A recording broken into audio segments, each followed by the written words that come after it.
경북 상주에서 발생한 이른바 농약 사이다 사건의 용의자에 대해 경찰이 구속영장을 신청했습니다. 하지만 용의자로 지목된 80대 할머니는 여전히 범죄 혐의에 대해 강하게 부인하고 있는 상황인데요. 네, 이 사건을 포함한 한 주간의 주요 사건 사고를 짚어보겠습니다. 범죄심리 전문가인 곽대경 동국대 경찰행정학과 교수와 함께하겠습니다. 어서 오십시오. 안녕하십니까? 예, 안녕하십니까?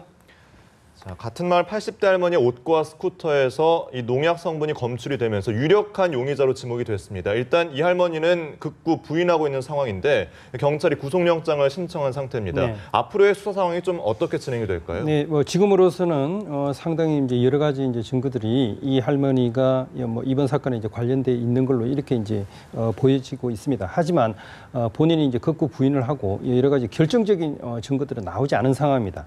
따라서 일단은 용의자를 구속을 한 이후에 보강 수사를 보다 철저하게 실시하는 게 필요하고요. 이런 수사를 통해서 이제 추가적인 결정적 증거를 확보하는 데 좀 주력을 할 것 같습니다. 네, 일단 이 용의자 할머니 집 근처에서 발견된 드링크제 병에서는 이 할머니의 지문이 발견되지 않았다고 하는데요. 네. 아무래도 범죄 경력이 없는 이 할머니가 지문까지 지우는 치밀함을 보였을까 이런 의문들도 나오고 있거든요. 네, 그래서 일단 병을 만진 후에 지우고 하는 그런 것도 이제 생각해 볼 수 있지만, 네. 이제 예를 들어서 이제 비닐 장갑이라든지 목장갑 같은 그런 장갑을 낀 상태에서 이제 하는 것도 가능하거든요. 그래서 이제 자기 이제 지문을 남기지 않고 하는 그런 것들은 지금은 원체 영화나 드라마나 범죄에 관련된 여러 가지 이제 언론 보도 이런 것들을 통해서 이제 지문을 남기면 바로 이제 범행이 발각난다. 이런 것들을 상식적으로 알고 있는 상황이기 때문에 아무리 나이 드신 분이라 하더라도 이제 그 정도의 판단을 할 수 있을 걸로 생각을 합니다. 네. 만약에 마을 주민들 중에 범인이 있다면 이 한적한 마을에 어떤 범행 동기가 있기 때문에 이런 참혹한 일들이 벌어진 걸까요? 예, 그 할머니들은 굉장히 오랜 시간 동안 그 마을 회관에 모여서 시간을 보내고 해서 굉장히 이제 친밀한 그런 사이로 이제 보입니다.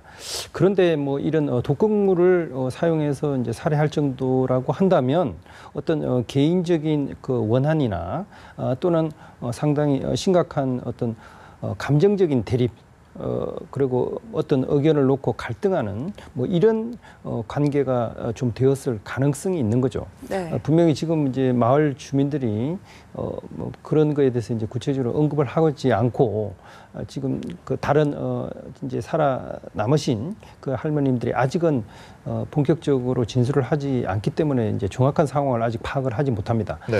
그런데 이제 그동안 오랜 시간 동안에 서로 감정적으로 대립하고 갈등할 수 있는 그런 소지가 없었는지 그런 것들을 좀 더 이제 조사해 보는 게 필요한데요. 통상적으로 이런 경우에 보면 자기를 무시를 한다든지 아니면 이제 모멸감을 느끼게 하는 그런 어떤 말이라든지 행동들이 오랫동안 이제 축적이 됐을 때 그게 이제 시간이 가면 갈수록 이제 감정적인 앙금이 남아있을 그런 가능성은 있습니다. 네, 그러니까 이런 범죄를 저지르는 사람들 같은 경우는 우발적으로 저지르기보다는 대체로 조금 감정이 쌓여 있을 경우에 이런 범죄를 저지르는 성향을 네, 그렇죠. 보이는 만약에 거죠. 이 상당히 오랫동안 알고 있는 그런 사이라고 한다면 단순히 한 번 정도의 어떤 실수 이런 것 때문에 이런 정도 살인까지 생각하고 그러지는 않거든요. 네. 그래서 아무래도 그런 원한 관계가 있지 않을까 조심스럽게 추정을 하는 상황인데, 자, 일단 치명적인 피해를 주지만 이런 독극물 사건의 경우는 영구미제로 남는 경우도 많다면서요. 네, 예, 그렇습니다. 일단 독극물을 넣었다고 이제 한다면 어떤 사람을 대상으로 독극물을 넣었는지 이런 것들을 명확하게 밝혀내기가 쉽지 않습니다. 결국 범인을 특정하기가 결코 이제 쉽지 않다는 거죠. 그렇다면 결국 어떤 특정한 한 사람이 아니라 그 여러 부류의 사람들, 한 집단의 여러 사람 누구든지 어떤 피해를 당하는 것을 기대한 이런 상황에서 이제 이런 범죄가 이제 벌어졌을 텐데요. 뭐 그런 거는 상당히 이제 좀 우려스러운 그런 상황이 이제 발생을 한 거죠. 네, 일단 증거 확보가 중요하니까 앞으로의 수사 상황을 좀 지켜보도록 하고 또 하나의 사건을 좀 짚어보겠습니다.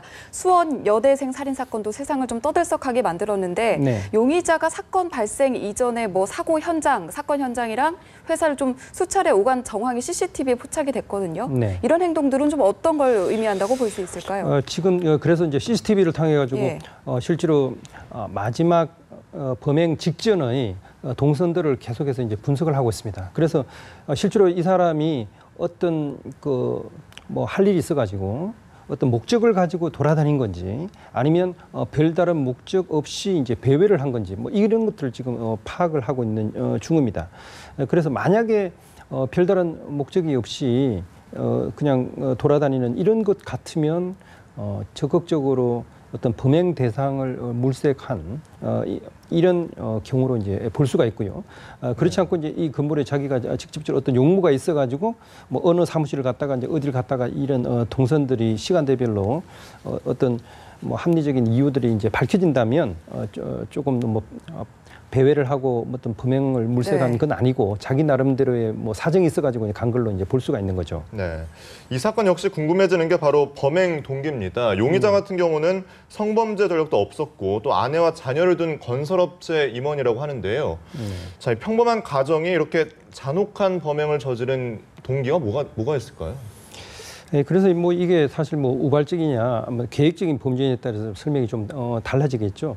뭐 우발적인 뭐 그런 것 같은 경우는 뭐 우연찮게 이제 술에 취한 그런 어떤 남녀가 있는 걸 봤고 그리고 이제 남자를 물티슈를 사오라 네네. 뭐 이런 식으로 해가지고 따돌린 다음에 뭐 그 여자를 자기가 이제 데리고 가다 보니까 그런 어떤 충동이 뭐 순간적으로 들었다 이런 이야기일 수 있고요. 네. 또 하나는 결국은 여러 번에 걸쳐서 그 지역을 쭉 돌아다니면서 가장 이제 뭐 방어력이 약하고 자기가 어떤 범행 대상으로 삼을 수 있는 그런 사람들을 의도적으로 자기가 접근해 가지고 그런 상황을 연출을 한 거다.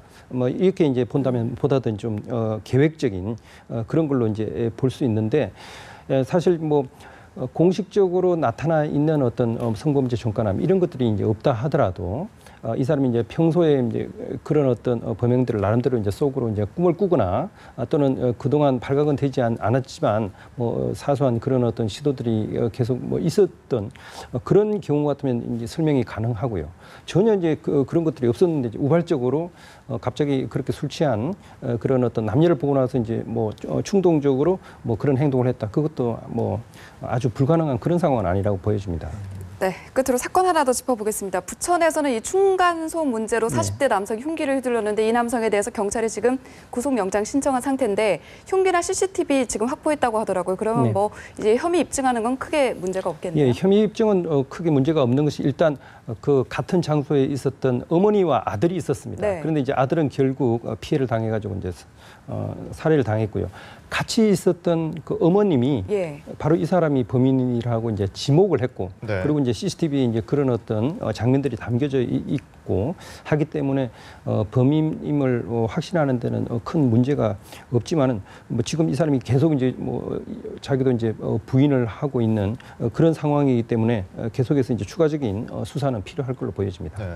층간 소음 문제 이제 분쟁을 넘어서 이제 살인까지 이어지는 끔찍한 원인이 되곤 하는데 이제 단순히 개인적인 문제로 치부하기에는 너무 커져버린 것 같습니다. 어떤 사회 구조적인 원인이 있을까요? 네, 이런 층간 소음 때문에 이렇게 뭐 폭력 범죄 심지어는 살인까지 저지른 이런 것 같으면 물론 개인적으로 보면 어떤 충동 조절에 이제 실패한 그런 어떤 뭐 충동 조절 장애 뭐 이런 문제일 수도 있고 또는 뭐 이 사람이 좀 어떤 정서적으로 굉장히 이제 불안한 그런 상태에서 이제 이런 문제가 발생할 수도 있습니다.